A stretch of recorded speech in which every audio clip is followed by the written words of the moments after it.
then play our things. ¿Vale? Everybody, body language. Body language. No muy largo, queda mucho tiempo. Are you okay or not? Yeah, I'm good. We have an advantage, keep playing.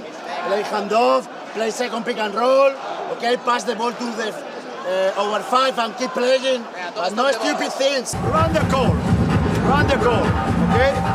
After basket, doesn't matter, run the call. Guys, we need to run back. We need to run back. Tienes que poner pegamento en las zapatillas, pegarte al suelo. Si él salta Kuric, tú saltas, pero vas tarde ahí para saltar. Si no, pégate a él. Chase the shooter, guys. Y después, una vez que estamos saliendo, ¿por qué no tenéis un poquito más de contacto?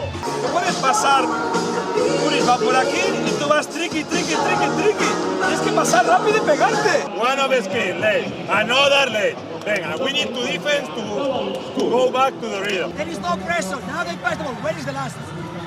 Where is the last? The small guy covered the short road. Where the fuck is the last? Queda mucho tiempo.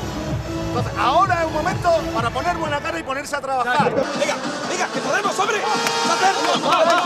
One guy for 3 minutes now. 1 guy for 3 minutes.